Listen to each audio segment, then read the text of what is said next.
Hey everybody, welcome back to my channel. And if you're new here, welcome to my channel, Jo Knows Adventure. And today I'm going to go over a few things. First of all, my disembarkation off the Norwegian Prima. Then I'm going to come back on and we're going to talk about the ship, the trip, and the ports, and what I thought about each of these, my honest opinion. And so you got to stay tuned for all of that. All right, let's get started.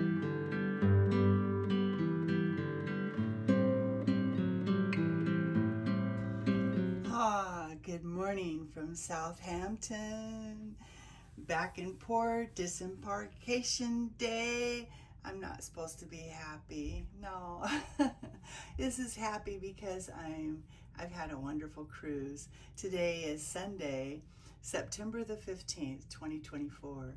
And it's 6:35. I have about 45 minutes before they call me to get off the ship.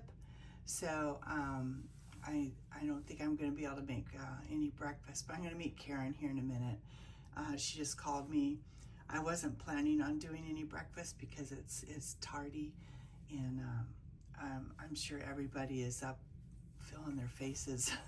So, and I have to get out of the room. But I'm going to meet her. And so just for my travel wear today, I packed some of the stuff that I was planning to wear. I couldn't decide. So I just decided on this top. I have my little black jacket, and I have my jeans and my slip-on shoes. So I should be quite comfortable. These are a little bit stretchy in the waist and that and stretchy material, so I should be just fine. This is the dock. So we've been docked for about an hour. I woke up at 5:30, so it was quite dark out, but it looks nice out. It's not raining, so that's a good sign to get on the bus. It's almost an hour and a half to get to London Heathrow, and my flight is at 12:15 today. So, and then from here I go to Washington, D.C., and I have about a 3-hour window once I land there. And then from there I take a plane into New Orleans. I'm supposed to arrive about 8:30 tonight. So it's going to be a long day as far as, because we're like, I think 6 hours ahead here. So I think I'm going to be quite happy to be home. I think I miss my girls, and just be nice. Anyway, I had a wonderful room steward. I'm leaving him. This is a little card you can fill out that tells you about who your hero is. I left him a thank you card and a couple gifts. A little magnet from New Orleans, and a little keychain. My daughter makes these little anchor keychains, so I'm giving him one of those, and I'm giving him a cruise duck. So I've hid all the ducks. Like I said, I brought 10, so I've hidden quite a few, and of course I've met some people that I just gave cruise ducks to. So Carol and a family, I'm sure they signed up and are watching me now, right? So I double checked all the drawers, made sure everything was pushed out. I realize this is so close. So plenty of room in all the drawers. Oops. So, and everything out of the shower. I'm just gonna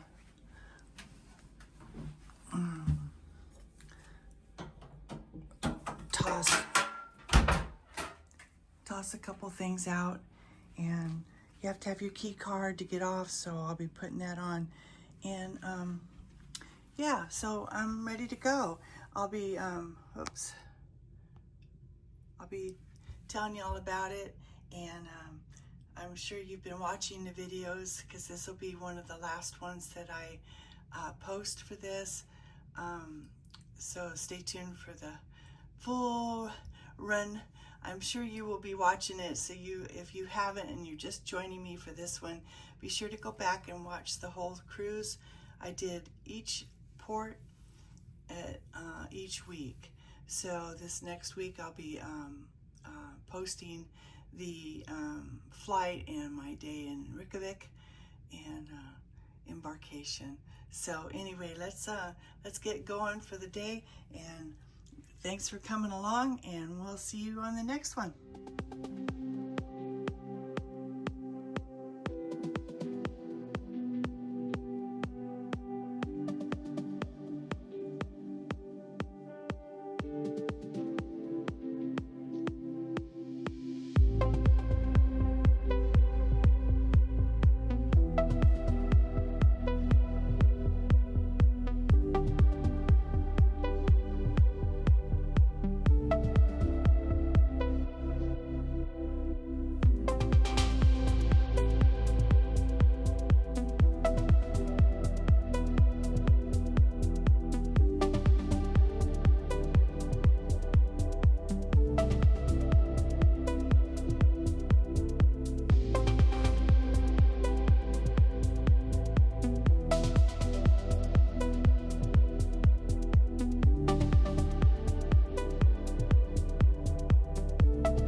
All right, so the disembarkation was great. Got home just fine, as you can see, unpacked and ready to go back to work and back to reality. All right, without further ado, the first thing I want to talk about is the Norwegian Prima itself.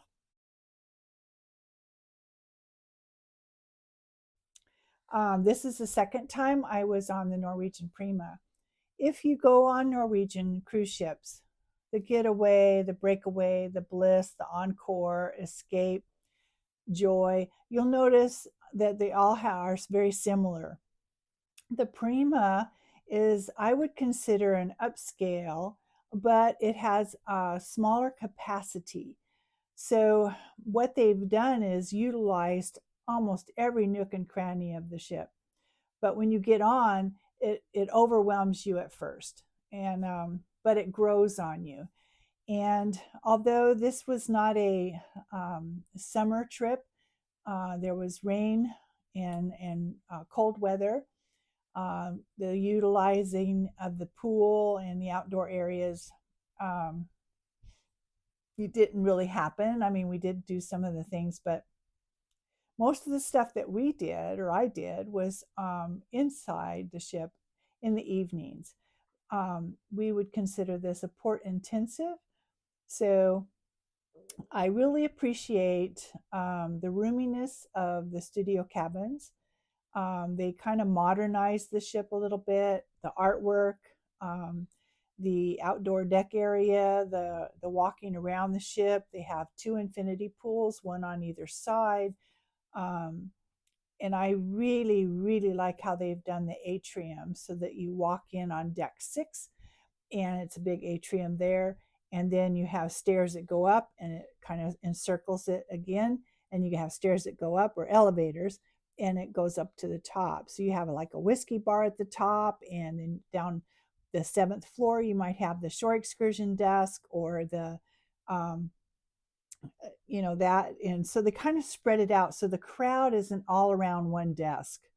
And I appreciate that. And the shopping is spread out so that you're not so crowded into this little thing. So also, I'm going to talk about a little bit about the food. We did have, because as you know, my friend Karen, who was also on this ship, she lives in England.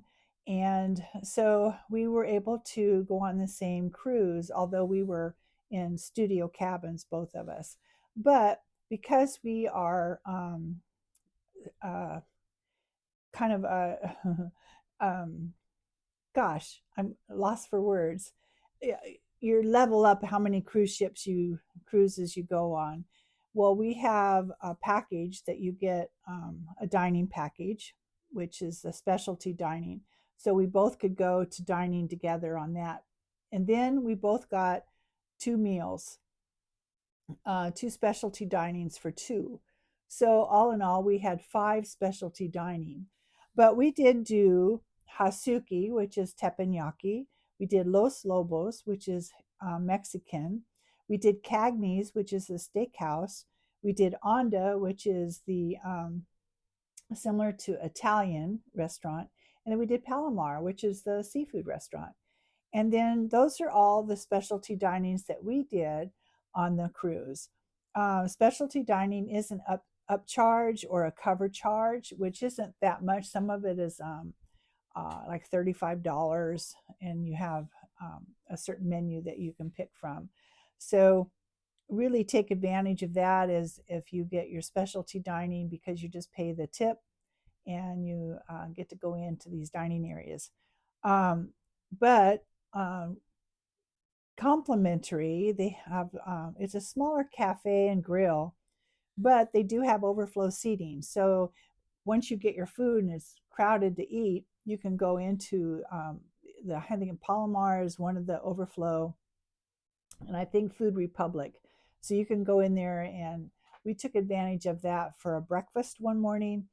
Hudson's and Commodore are the two big main dining rooms. They both serve the same menus, but they're two different part of the ship. One's on one floor and one's on another. So that's that. Indulge Food Hall, which is another complimentary, very unique. First time on the cruise ship where you can just go in. Has a little tablet where you can press and order your food, and people come and bring it to you. They have breakfast, which is kind of like a serve yourself area for breakfast, but for lunch and for dinner and certain times of the day, you can just go in and order your food. And then, of course, the local bar and grill, which a little different there too. They have the main area where you can have there, and then they have a bar, and then they have places on the outside where you can sit. Um, I like that. I like the chairs. I like that.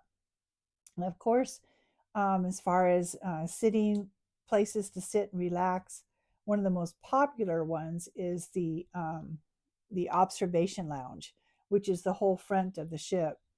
The difference here in the Prima, it is smaller.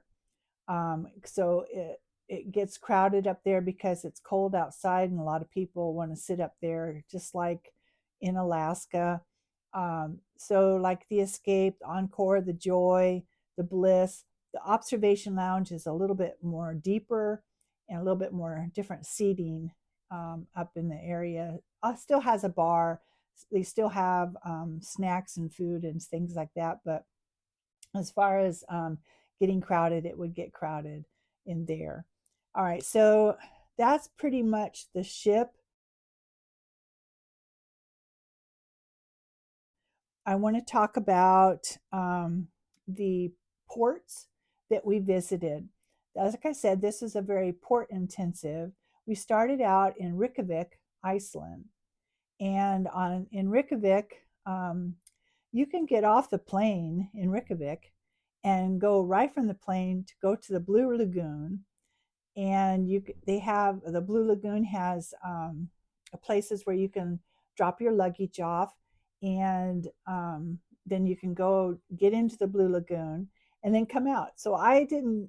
I went to the hotel, checked in actually in Reykjavik, and since Karen was joining me later, I took advantage of the afternoon and went to the Blue Lagoon. I booked it. It's a little spendy. I mean, it was like 150, I think, for that, which included the transportation to and from the Blue Lagoon entry as itself. But to experience it was amazing, well worth it to me. Uh, the next one was we embarked, which was very easy. I only stayed one night in Reykjavik, and then we took a taxi to embarkation. Wow, it was so fast. I mean, we barely had time to pull things out of our purses. We got there, I think it was about 12, and we were some of the first ones on the ship. But going through the line and showing your passport and security and that we were on board at like 12:45. Honestly, it was the fastest I've ever been on getting on the ship. So that process was really nice. Um, our first port was Asafjordor. We got there at 8 a.m. and all aboard time was 5:30. I did the Hyundai waterfalls, which is beautiful, beautiful area. As I'm talking, I'm going to stick a few of the pictures in there as what I can. Um, so that's what I did that day. Really nice. It's a full day from 8 o'clock until 5:30. So you just have to plan your evenings and time that you want to be in town. Um, the next port was Akureyri. We arrived at 6 o'clock in the morning, and all aboard time was 3:30 in the afternoon. Um, that was where I went. It was a full day. I started at 7 o'clock in the morning. I went to Lake Nyaten, the Godafoss waterfalls, and hot springs, and a lovely, lovely excursion. Highly recommend going to Godafoss waterfalls, Lake Nyaten. The um, the tour guide was wonderful, explained everything.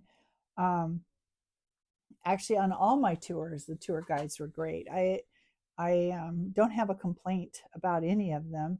Um, just be aware that some of these excursions, you have a small town, but to go outside of that town is a full day, and so when you get back, you're pretty exhausted from walking, but well worth it. I mean, this was another Iceland, and then we had Isafjordur, we had Akureyri, and then it was a sea day. And that was a day that we did painting. We explored the ship. Um, it was nice to have a sea day. It was cold out, um, so we kind of stayed inside quite a bit. We stayed in the, like I said, the observation lounge, and that was really nice. The next port stop was Allison, and that's in Norway. And we docked at 11 o'clock in the morning, and we were there until all aboard time is 9:30. So another very long day. Um, I had a shore excursion. It was Land of the Trolls, which I went on. It was raining. It was cold. You could hardly see anything, and I was kind of disappointed in that regard, but not so much. I mean, I think when you just have to be very flexible when it comes to shore excursions and things getting canceled and not quite working out the way you planned. Just take advantage of whatever the tour guide can give you. Take advantage of whatever the ship can give you. Just be flexible. So, but I was in the cold and I started to catch this nasally, um, scratchy throat, which kind of happens when I'm in the cold anyway. So, although I was bundled up and pretty much ready for it, I just kind of caught a cold. The next port was Geringer, and Geringer Fjord. We arrived in Geringer at 6 o'clock was the time. All aboard was 4:30. I canceled my shore excursion because I just didn't feel good from the day before. Um, but because it was kind of misty out and I wasn't sure if it was going to be raining like the day before. But yeah, I went into town. It's a very small town. A lot of the excursions are from there, as going up the fjord itself. um, going up the falls, going up the top of the mountain. It's kind of a switchback road that takes you up to the top, but you can look out and see that it was pretty foggy at the top again. So I went ahead and canceled, but I really enjoyed the little town.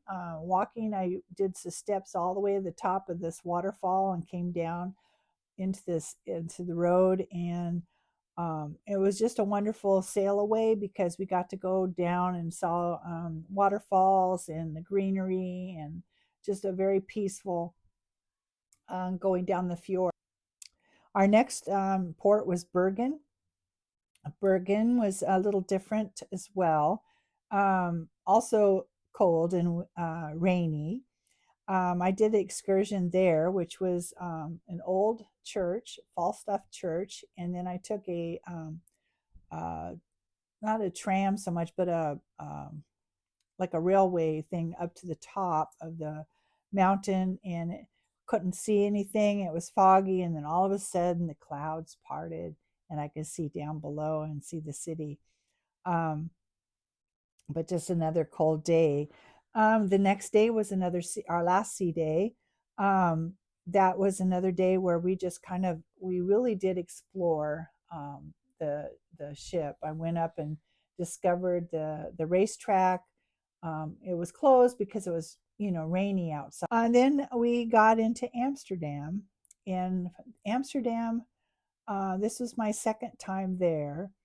The first time I went to two outside villages, and this time I got on a canal ride that took us around for about an hour and a half, just going through the city of Amsterdam.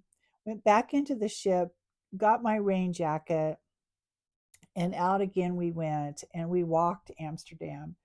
And some of these cities you got to be ready to walk. I mean, I think we average 6 to 7 miles each port, and you don't realize how big the ships are until you get on and you're walking from one end to the other. So between walking in the ports and walking on the cruise ships, um, you're getting your steps in, honestly.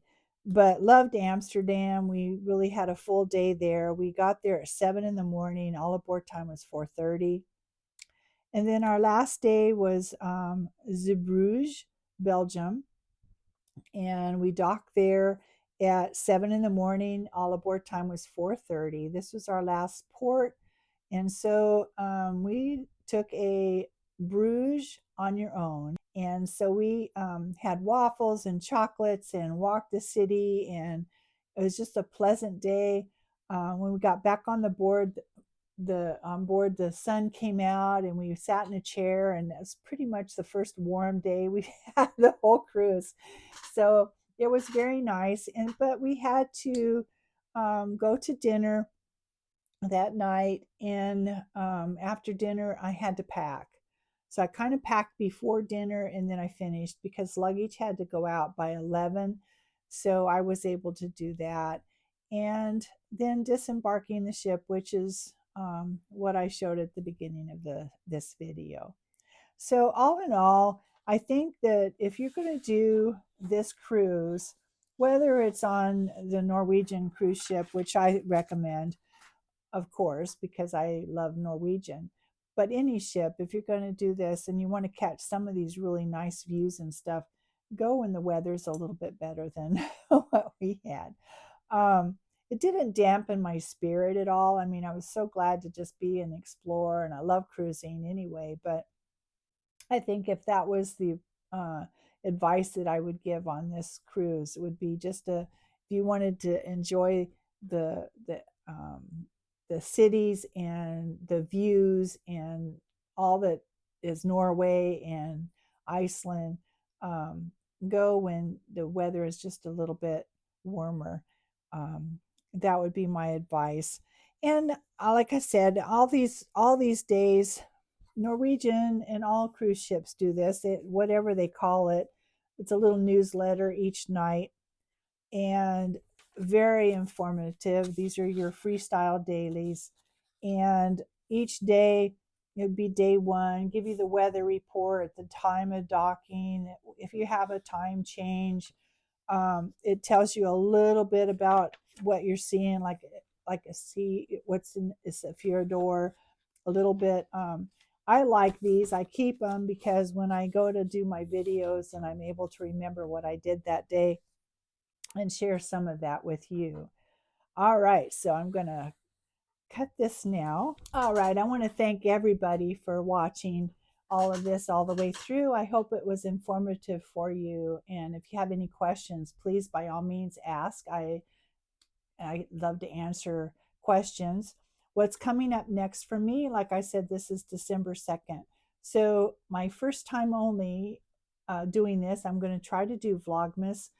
I'm going to start releasing little clips and videos out there for you as often as I can. And I have a trip up to Portland, Oregon, which I'm going next week. I'll be up there. I'll be sharing a few things here and there. They're not going to be very long videos, under 10 minutes. And you'll probably like that instead of these long old ones that I've been doing.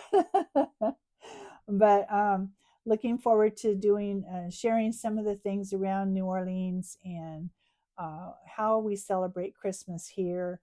And just, so much stuff going on here. It's just every day there's something. So I'll try to share as much as I can with you. Also in January, it's my next cruise. I'm going to be going on the Norwegian Getaway here out of New Orleans. So I'll be doing the Caribbean. So looking forward to that. That I usually do this. It's my birthday in January, so it's my birthday cruise. So all in all, that's what's coming up. That's what I'm doing. Please, everybody, I'm thankful for each and every one of you. But whatever you're doing, I hope you're being safe and having a good day. Don't forget to give this video a thumbs up and also subscribe if you haven't already. It really helps my channel to grow. And in the meantime, you guys, I'll see you on my next one. Love you all.